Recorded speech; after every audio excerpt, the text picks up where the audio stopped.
Good morning, ছাত্ৰ ছাত্ৰীসকল। আশা কৰোঁ তোমালোক সকলো ভালে কুশলে আছা।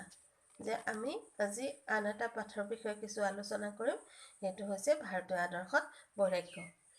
এই পাঠটোৰ লিখক হৈছে তীৰ্থনাথ শৰ্মা দেৱ। যে তেখেতৰ তীৰ্থনাথ শৰ্মা দেৱক অসমীয়া সাহিত্যৰ এজন তেওঁ স্বনামধন্য ব্যক্তি আছিলে। যে তেখেতৰ জন্ম হৈছিলে 1911 চনত। অসমীয়া সাহিত্যৰ তেওঁ এজন কি আছিলে বিশিষ্ট সমালোচক আছিলে আৰু তেওঁ গুৱাহাটী প্ৰাগজ্যোতিষ মহাবিদ্যালয়ৰ তেওঁৰ প্ৰতিষ্ঠাপক অধ্যক্ষ আছিলে। যে তেওঁ অসমৰ এজন তেওঁ কি আছিলে যে অসম সাহিত্য সভাৰ তেওঁ এবাৰ সভাপতিৰ পদতো তেওঁ অধিষ্ঠিত হৈছিল। যে তেওঁৰ বিবিধ বিষয়ৰ আলোচনামূলক গ্ৰন্থ তেওঁ আমাক দান দি থৈ গৈছিল। সেইবোৰ কি আছিলে মহাত্মাৰ বাণী, গান্ধীৰ শিক্ষাসাৰ, পঞ্চপুষ্প, ভক্তিপাঠ, আউনীআটী সত্ৰৰ বুৰঞ্জী, ঝান্সীৰ ৰাণী, বেণুধৰ শৰ্মাৰ জীৱনী আদি। তাৰ উপৰিও তেওঁৰ কি কৰিছিল, তেওঁৰ দ্বাৰা সংকলিত গ্ৰন্থ আছিলে প্ৰৱেশিকা, কথা চানেকি, সাহিত্য সংগ্ৰহ আৰু চানেকি পাঠ। আৰু তেওঁৰ একমাত্ৰ কবিতা পুথি আছিলে কামসেন্দুৰ। আৰু তোমালোকৰ এইটো প্ৰশ্ন আহে যে তীৰ্থনাথ শৰ্মাদেৱৰ একমাত্ৰ কবিতা পুথিখনৰ নাম কি? সেইখন হ'ল কামসেন্দুৰ। 1911 চনত তেওঁৰ কি হৈছিলে যে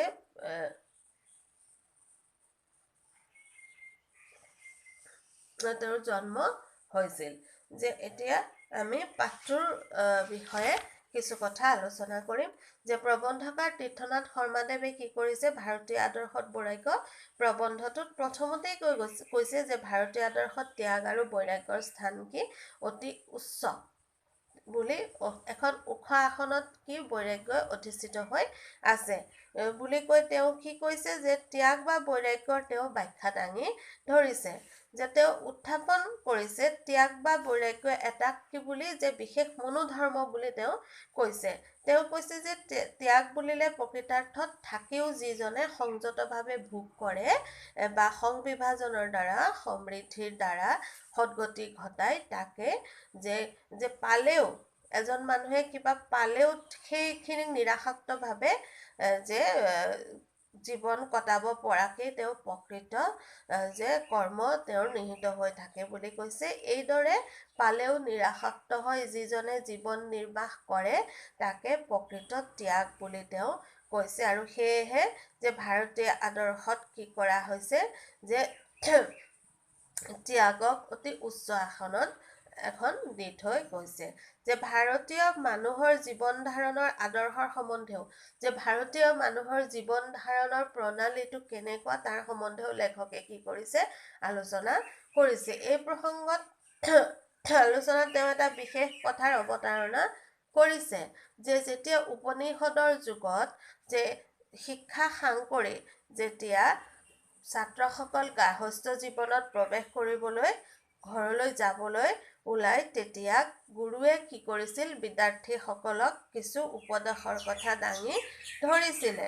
যে সেই কথাৰ মাজতে যে ভাৰতীয় লোকৰ জীৱন ধাৰণৰ মূল যিখিনি কি আছে যে আদৰ্শ নিহিত হৈ আছে সেই কথা উত্থাপন কৰিছে। যে উপনিষদৰ যুগত যেতিয়া গুৰুৱে বিদ্যাৰ্থীসকলক কি কৈছিল, সততে সঁচা কথা ক'বলৈ, সত্য ক'বলৈ আৰু ধৰ্ম আচৰণ কৰিবলৈ কি কৰিছিল, উপদেশ দিছিলে। যে দৈনন্দিন তেওঁলোকক অধ্যয়নৰ পৰা ছাত্ৰসকলক বিচ্যুত নহবলৈ আৰু আচাৰ্যক উপযুক্ত দক্ষিণা দান দি তেওঁলোকে গৃহস্থাশ্ৰমত প্ৰৱেশ কৰি তেওঁলোকৰ বংশধাৰ অক্ষুণ্ণ ৰাখিবলৈ কৈছিলে। যে ধৰ্ম বা কল্যাণৰ পথৰ পৰা কেতিয়াও কি হ'বলৈ মানা কৰিছে, বিচ্যুত আঁতৰি যাবলৈ মানা কৰিছে। যে বিচ্যুত নোহোৱাকৈ যে আমাক ধন সম্পত্তি কি যে অৰ্জন কৰিবলৈ গুৰুৱে যিসকল শিষ্য আছিল তেওঁলোকক উৎসাহ প্ৰদান কৰিছিলে।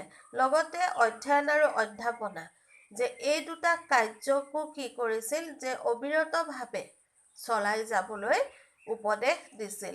যে দেৱকাৰ্য আৰু পিতৃকাৰ্যৰ পৰা সম্পাদনা কৰিবলৈ তেওঁ কি কৈছিল, কেতিয়াও কি হ'বলৈ প্ৰসাদগ্ৰস্ত নহ'বলৈ, মানে বিৰক্ত নহ'বলৈ তেওঁ মানে উপনিষদৰ যুগত গুৰুৱে শিষ্যসকলক সেই কথাবোৰৰ ওপৰত গুৰুত্ব দিবলৈ কৈছিলে, যে মাতৃ পিতৃ আৰু আচাৰ্য আদিক উপযুক্তভাৱে যে মান কৰিবলৈ, তেওঁলোকক সন্মান কৰিবলৈ গুৰুৱে উপদেশ দিছিলে। যিবোৰ কাম কৰিলে মানুহৰ পৰা আমি সদায় কি নিন্দা পাব নালাগে, তেনেধৰণৰ কামবিলাকহে আমাক কৰি যাবলৈ মানে গুৰুৱে উপদেশ দিছিলে উপনিষদৰ যুগত।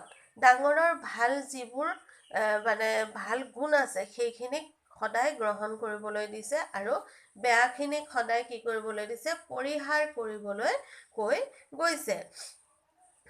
যে মানুহে ধন সম্পদ উপাৰ্জন কৰাটোৱে জীৱনৰ মূল উদ্দেশ্য নহয়, যে সেই ধনৰ বিতৰণৰ ব্যৱস্থাও কৰিবলৈ কৈছে। যে ভাৰতীয় আদৰ্শত কৈ গৈছে যে আমি যেতিয়া কি কৰিম, ধন সম্পদ অৰ্জন কৰিম, তাৰে আমি নিজেও ভোগ কৰিব লাগিব, আৰু সং বিভাজনৰ দ্বাৰা আমি আনকো তাৰ পৰা কিছু দি কি কৰিব লাগিব, সমাজলৈ সমৃদ্ধি আনিব লাগিব বুলি উপনিষদৰ যুগত কৈ গৈছে।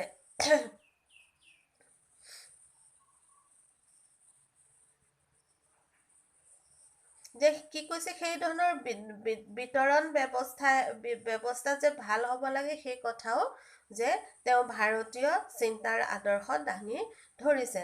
যে তেওঁ দাঙি ধৰা অনুসৰি ধন সম্পদবোৰ সমানে কি কৰিব দিছে, বিতৰণ কৰিহে ভোগ কৰিবলৈ লাগে বুলি কৈছে।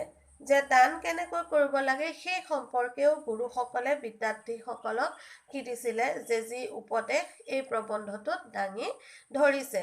যে দান কৰিব লাগে শ্ৰদ্ধাৰে, যে আমি সদায় দান কি ভাৱেৰে, এটা শ্ৰদ্ধাৰ ভাৱ মনত লৈহে দান কৰিব লাগে। অশ্ৰদ্ধাযুক্ত আমি এটা মন লৈ কেতিয়াও দান কৰিব নালাগে, আৰু মোৰ সামৰ্থ্য অনুসৰি মই কি কৰিব লাগে, দান কৰিব লাগে। সেইদৰে যি বস্তু দান কৰা হয়, সেয়া আমি কি কৰিব লাগে, আনন্দ মনেৰে আমি দান কৰিব লাগে। নিদিলে নহয়, সেইবাবেহে মই দিছো, তেনে এটা মনোভাৱ লৈ আমি কেতিয়াও কি কৰিব নালাগে, দান কৰিব নালাগে। যে তাৰপিছত আকৌ কি কৈ গৈছে, সত্য আৰু ধৰ্ম কল্যাণকামী জীৱনৰ এই দুটা আৱশ্যকীয় গুণ। যে জীৱনত আমাৰ দুটা খুব আৱশ্যকীয় গুণ হৈছে কি, সত্য আৰু ধৰ্ম। বিদ্যা লাভৰ চৰম প্ৰাপ্য বা অৰ্জনীয় বিষয় এই দুইটাই। আমি যে বিদ্যা লাভ কৰিছো, আমাৰ বিদ্যা লাভৰ চৰম প্ৰাপ্য এই দুটাই কি, যে আমি সত্য আৰু ধৰ্ম, যে সেই সমাজৰ প্ৰতিজন মানুহৰ কাৰণে এই মহৎ গুণ দুটা আমি কি কৰিব লাগে, যে আমি আয়ত্ত কৰাটো অতিকে প্ৰয়োজন। যে সত্য আৰু ধৰ্মৰ কৰ্ষণৰ জৰিয়তে ব্যক্তি আৰু সমাজৰ উভয়ৰে জীৱন কল্যাণ কৰাৰো সুখদায়ক হয়। যে কি হয়, সত্য আৰু ধৰ্মৰ কৰ্ষণৰ জৰিয়তে যে ব্যক্তি আৰু সমাজ উভয়ে যে কি হয়, যে কল্যাণ, উভয়তে কল্যাণ হয়, আৰু সমাজখন বা ব্যক্তিজনৰ কি হয়, জীৱনত সুখ আহে। ইহকালৰ সুখৰ উপৰিও এই গুণ দুটাই আমাক কি কৰে, দুটাৰ মাধ্যমেৰে আমি পাৰিত্ৰিক শ্ৰেয় লাভ কৰিব পাৰো, অৰ্থাৎ আমি মৃত্যুৰ পিছত কি হ'ব পাৰো, স্বৰ্গত প্ৰাপ্তি হ'ব পাৰো, আমি স্বৰ্গত আমি যাব পাৰো। তাৰ বিপৰীতে অৰ্থাৎ সত্য আৰু ধৰ্মপথ অনুসৰণ নকৰিলে সমাজ জীৱনত মিছা, প্ৰবঞ্চনা, কপটতা, হিংসা আদিৰ প্ৰয়োভৰ ঘটে। যে তাৰ বিপৰীতে আমি যদি কি কৰো, সমাজত যদি আমি সত্য আৰু কি পথেৰে, ধৰ্মৰ পথেৰে নচলো, তেনেহলে আমাৰ কি হ'ব পাৰে, আমাৰ সমাজখনত অথবা আমাৰ জীৱনত আমাৰ কি হ'ব পাৰে, জীৱনত দুখ আহিব পাৰে, পীড়া কষ্ট আদি আহিব পাৰে, আৰু সমাজলৈ কি নামি আহে, বিশৃংখলাও নামি আহে। সেই তৈত্তৰীয় উপনিষদত অনুশাসনত কি কৈছে, অনুশাসনৰ কথা কওঁতে কি কোৱা হৈছে, সত্য আৰু ধৰ্ম এই দুটাক কি শীৰ্ষস্থানত, অতিকে ওপৰত কি কৰিছে, বহুৱাইছে। যে তাৰপিছত আকৌ কি মানে লিখকে উল্লেখ কৰিছে, যে ধন সম্পত্তি অৰ্জন কৰাটো যে মানুহৰ জীৱনৰ লক্ষ্য হোৱা উচিত। যে আমাৰ জীৱনত ধন সম্পত্তি অৰ্জন কৰিব লাগিব, এইটো এটা কি থাকিব লাগে, আমাৰ এটা লক্ষ্য থাকিব লাগে যে ভাৰতীয় চিন্তাত সেই কথাও আমি পাওঁ যে কিয়নো ধন সম্পদ বঢ়োৱাৰ ওপৰতে ব্যক্তিৰ সুখ, যে ধন সম্পদ বাঢ়িলে এজন ব্যক্তিৰ কি সুখ সমৃদ্ধি বাঢ়ে আৰু সমাজৰো সমৃদ্ধি কি কৰে নিৰ্ভৰ হৈ থাকে। কিন্তু আমাক যেতিয়া আমি ধন সম্পদ অৰ্জন কৰিম, সেই ধন সম্পদ আমি সদায় কি সত্যৰ পথত থাকিহে সেই ধন সম্পদ আমাক কি কৰিবলৈ কৈছে, অৰ্জন কৰিবলৈ কৈছে। আৰু সেই ধন সম্পত্তি অৰ্জন কৰাৰ পিছত কেৱল আমি সেই ধন সম্পত্তি নিজৰ বাবেই আমি ৰাখিলে নহ'ব। আমাৰ নিজৰ লগে লগে আমি কি কৰিব লাগিব, পৰিয়াল আৰু আচাৰ্যকো আমি তাৰ পৰা কি কৰিব লাগিব, দিব লাগিব। যিহেতু কি যে আমাৰ পৰিয়াল, আচাৰ্য আৰু অতিথিয়ে প্ৰতিনিধিত্ব কৰি আছে এখন সমাজৰ। গতিকে আমি নিজৰ কথাও ভাবিব লাগিব আৰু আমি সমাজৰ কথাও ভাবিব লাগিব। যে মূলতঃ ইয়াত কি কৈছে, ত্যাগ আদৰ্শই যে ভাৰতীয়ৰ মনে প্ৰাণে ভাৰতবাসীক, যে ত্যাগৰ যিটো আদৰ্শ আছে, এই আদৰ্শই ভাৰতবাসীক মনে প্ৰাণে কি কৰি ৰাখিছে, আৱৰি ৰাখিছে। এই কথাৰ ওপৰতেই প্ৰবন্ধকাৰে গুৰুত্ব আৰোপ কৰিছে। যে প্ৰবন্ধকাৰে ইয়াতে কি কৈছে যে সেই ইয়াতেই তেওঁ উপনিষদৰ প্ৰথম যিটো মন্ত্ৰ আছে বিধি বাক্য আৰু নিষেধ বাক্যৰ কথাও প্ৰবন্ধকাৰে ইয়াতে কি কৰিছে, উল্লেখ কৰিছে। সেই বিধি বাক্য অনুসৰি ভোগ কৰিব যে লাগে সঁচা, যে আমি সেই বিধি বাক্যটোত কি বুলি আছে যে আমি ভোগ কৰিব লাগে, এইটো সঁচা। কিন্তু নিজে আমাৰ মনত এটা ত্যাগৰ ভাৱ ৰাখিহে আমি ভোগ কৰিব লাগে। আনৰখিনিলৈ আমি কেতিয়াও কি কৰিব নালাগে, আশা কৰিব নালাগে। তেনেকে ভোগ কৰাটোৱেই হৈছে মূল কথা। যে ভাৰতীয় উপনিষদৰ শাস্ত্ৰই ভোগ এৰি আমাক কি কৰিবলৈ কোৱা নাই, বনবাসী হৈ লাওলোৱা হৈ ঘূৰি ফুৰিবলৈ উপদেশ আমাক দিয়া নাই। যে ভোগ কৰাৰ এই যিটো কি আছে, যে কৌশলটোকে পিছত কৰ্মযোগ হিচাপে কি হৈছে, নিহিত হৈছে।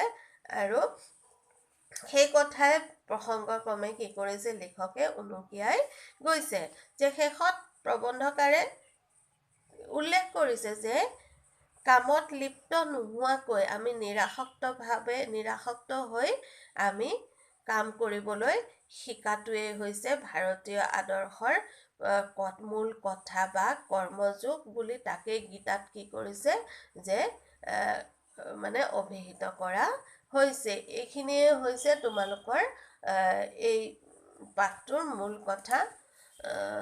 বুজি পাইছানে নাই তোমালোকে সেই কথাটো, মই বুজাব পাৰিছোঁ নে নাই, মই সেইটো মোৰ এটা চিন্তা মনলৈ আহে। কিয়নো তোমালোকৰ ভিডিঅ'বিলাক যে পঠাওঁ তোমালোকে নোচোৱা, যে কাৰণ আমি চেক কৰোঁ, তাত দেখা পাইছোঁ যে খুব কমেহে তোমালোকে চোৱা। গতিকে অলপমান যিখিনি পাৰা চাবা। চালে তেতিয়া তোমালোকে পাঠটো পঢ়িলে কি হ'ব, বুজি পাবা। কাৰণ তোমালোকে খালি নোটখিনিহে যদি লিখি যোৱা, তেনেহ'লে আমাৰ আজিকালি কি হয় যে প্ৰশ্ন কাকতত তোমালোকৰ কিতাপৰ ভিতৰৰ কথাবোৰ থাকে।